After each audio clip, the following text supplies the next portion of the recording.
Mark is in Macy's shopping for his suit. I've been sitting out here in the mall for like close to an hour, I think. Like 45 minutes, I don't know. I got a sneak peek of the vest. Looks good. It's Wednesday, which means that it's Wedding Wednesday. I'm Michelle, and this is Mark, and we're getting married. So every Wednesday I'm posting a video about planning our wedding so that you can learn from our mistakes. And I've spent the entire day folding paper flowers with one of my bridesmaids and drinking mimosas, so I'm already a little sauced, which means it's the perfect time to talk about clothing. Clothing is one of the most fun parts of planning a wedding. I mean, who doesn't spend hours browsing on Pinterest looking for your dream wedding dress? Even before you know the theme of the wedding, or have been proposed to, or are in a relationship. Pinterest is dangerous, you guys. But even though it can be fun spending hours dreaming of the perfect wardrobe for your perfect day, it can also be one of the most frustrating parts of wedding planning once that fantasy starts becoming real. Soon, it's not even just the dress you have to worry about. There are bridesmaids' dresses, groomsmen suits, flower girls, mother of the bride, mother of the groom. Oh, it's a lot of clothing. And listen, you can stay up all night worrying about the floral arrangements, but those dresses mean something. What's going to be in more of the pictures? Flowers in a vase or your friends and family? Let's start with the bridesmaids. What are your colors? From the moment you start planning your wedding, one of the questions you're going to be constantly asked is, what are your colors? Coral and bisque? Turquoise and chocolate? Orangey pink? Here's what I know about wedding colors. Every time a magazine does an article on wedding colors, it looks like the inside of a Skittles bag exploded. Sometimes you pick wedding colors, and sometimes wedding colors happen to you. I personally don't think wedding colors are a huge deal. Sure, pick a theme and stick to it, but the color scheme doesn't have to be the defining thing about your wedding. However, when it comes to bridesmaids' dresses, whether you want a uniform, son of a... Gotta respond. He's kind of the reason this is all happening. However, when it comes to picking a bridesmaid's dress, whether you want a more uniform look or something a little bit more mismatched, color is a really good place to start.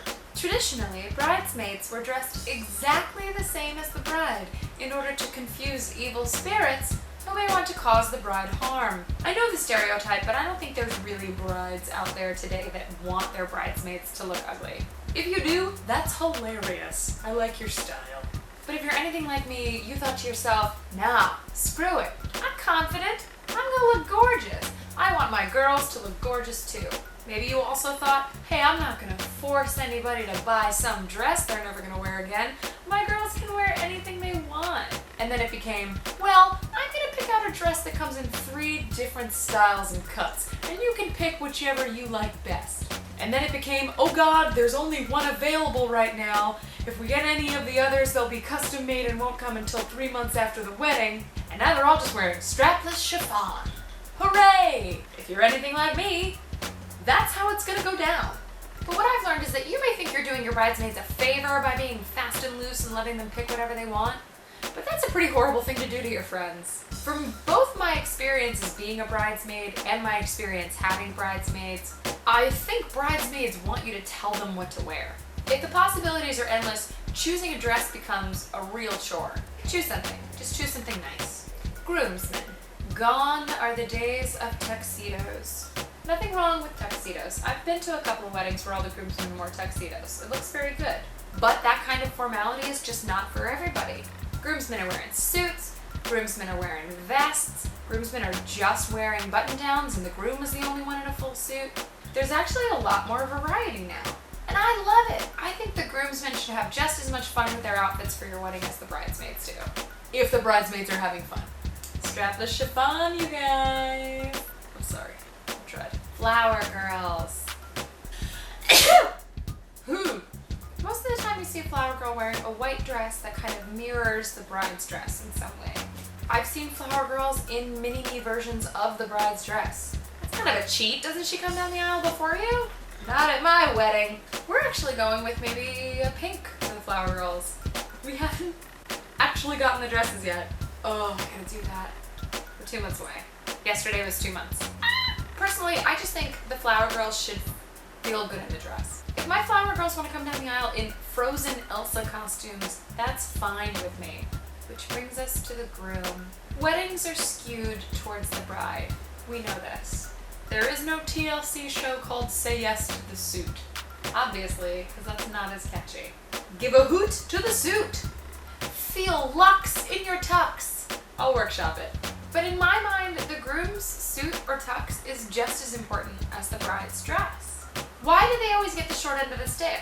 When we were looking for Mark's suit, the expense was a huge issue in a way it never was when we were talking about my dress. He thought about renting a suit for his wedding at one point. Nobody ever pressures a bride into renting her gown, and she's never gonna wear it again. Grooms are still pressured into renting instead of buying this outfit that you're gonna be wearing on one of the biggest days of your life. Mark's suit shopping was just as important as my dress shopping. I'd like to tell you more about the process, but I wasn't involved. I don't want to see him until our wedding day. Do you remember that Men's Warehouse commercial? It was like, it's her big day. Everyone's gonna be looking at her, but while everyone's looking at her, she'll be looking at you. That's true, man! I guess I'm just jealous that he has that moment of seeing me for the first time. See, I want that moment. I guess it is all about me. And now we come to the big ticket item. Ba-ba-da-ba! The dress.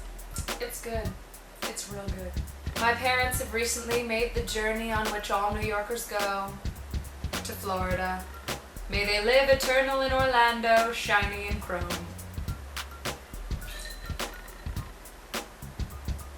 But I figured I'm probably going to find the dress in New York, which means my mom's not going to be there. So we were down there last Thanksgiving. I thought, let's go shopping just for fun. No pressure. I'm not going to buy anything. We walked in and they basically said, pick whatever you want. This is not what I was expecting. Having watched a lot of TV shows about finding a wedding dress, I expected to sit down and, discuss my theme and talk about silhouettes and a price point. I wasn't expected to have free reign of the entire boutique to pick out whatever I wanted. So everybody picked a dress. I picked a dress that most closely resembled the kind of dresses I was looking at online. I put it on and I looked awful. My mother, my grandmother, and my aunt had all picked, see, I don't want to say too much. They all picked 3 dresses with similar silhouettes. We put one on and it was gorgeous. I looked really good. We put the next one on and we all went, Then the saleswoman put a veil on me. If the saleswoman puts a veil on you, that's a good dress. They see it in your eyes when you put on a dress you could walk down the aisle in. Now, I'm not a big believer in the dress. I'm a big believer in a dress. This was definitely a dress for me. Because I stopped, it's now the dress. There's the trick. If you find a dress you think could be your dress, stop. Don't look at anything else. I even put a dress on after this dress, and I was like, get this off of me. And that's how I found my dress. It was a total fluke, but the important thing is to know when to stop, to know when you found it. And just for my loyal Wedding Wednesday viewers, all 7 of you, I'm going to give you an exclusive sneak peek at my wedding dress. So here it is.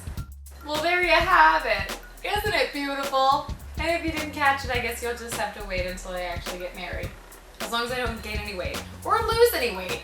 It's kind of just right now. But it's fine, because if I don't fit in it, I have my mother's wedding dress too. Huh? Look at this. My mother got married in August. Also, she was a lot thinner than me. I feel like a Victorian ghost.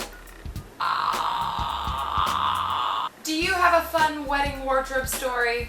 Leave it in the comments below. And don't forget to subscribe for more fabulous Wedding Wednesday videos. And if there's any wedding planning subject you'd like to see us discuss here on Wedding Wednesdays, tweet at Michelle McNally, #Wedding Wednesdays. We'll see you next week. Bye-bye. This poof is bigger than my face.